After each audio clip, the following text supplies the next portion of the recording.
இப்போ sudden cardiac death, அதாவது sudden கார்டியாக்னா ஒருத்தருக்கு வந்து உயிரிழப்பு. இப்போ நம்ம என்ன நிறைய பேர் கேள்விப்படுறோம்.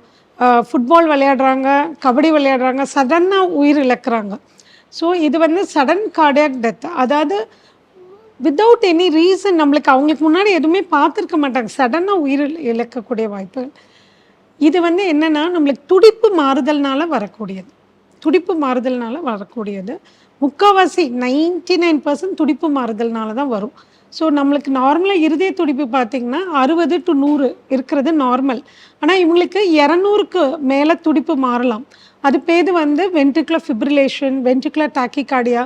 துடிப்பு வந்து சீராக இல்லாமல் அதிக அளவாகவும் சீராக நார்மலாகவும் துடிக்காமல் துடிப்பு மாறி மாறி வரப்ப நம்ம மூளைக்கு போகிற ரத்த ஓட்டம், உடம்புக்கு போகிற ரத்த ஓட்டம் எல்லாம் கம்மியாகி உடனடியாக வித்தின் நொடிகளில் டெத் ஆகக்கூடிய வாய்ப்பு இருக்குது.